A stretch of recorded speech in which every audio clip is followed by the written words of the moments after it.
luz.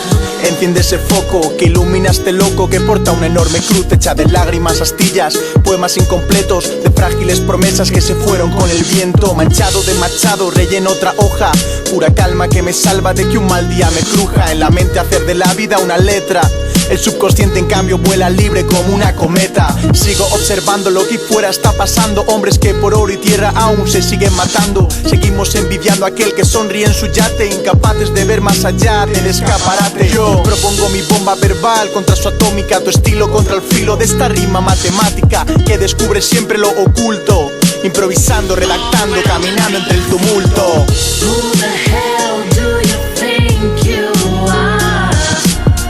Telling me I couldn't make it this far. Don't you feel dumb? Don't you feel stupid? I'm the truth, you should feel foolish. Shelly, I'm on my proud, make mama proud. Look at me now. Detente, men, y vente a dar una vuelta en los versos de este loco que está contra las cuerdas. Pues nunca fue fácil aprender de los errores, más viviendo entre líneas, caminando entre renglones, sintiéndome uno más y a la vez alguien distinto, escribiendo para así escapar de este laberinto. Distintos, primarios y complejos, donde todos son caretas, disfraces y reflejos. Más allá de sus barreras, de sus fronteras, más allá de los canallas sin agallas que allí fuera, se encuentra mi escritura, que es la sal que cicatriza este fénix que resurge cada día de sus cenizas. No se trata de ser, estar o parecer, has de hallar lo que te haga vibrar y serle fiel, sentirte bien, estar en paz contigo mismo, como este escritor cuando le da sentido a un ritmo.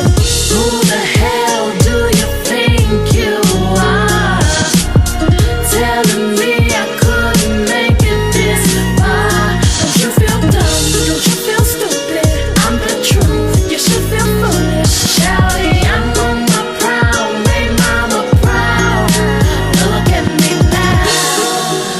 Yo creo que escribo muy desde las emociones, porque es algo que me esfuerzo y que me desgasta y me quita mucha energía, pero es algo que lo que me esfuerzo en hacer, que luego creo que si escribes desde las emociones llegas a las emociones de la gente también, y eso me parece mágico.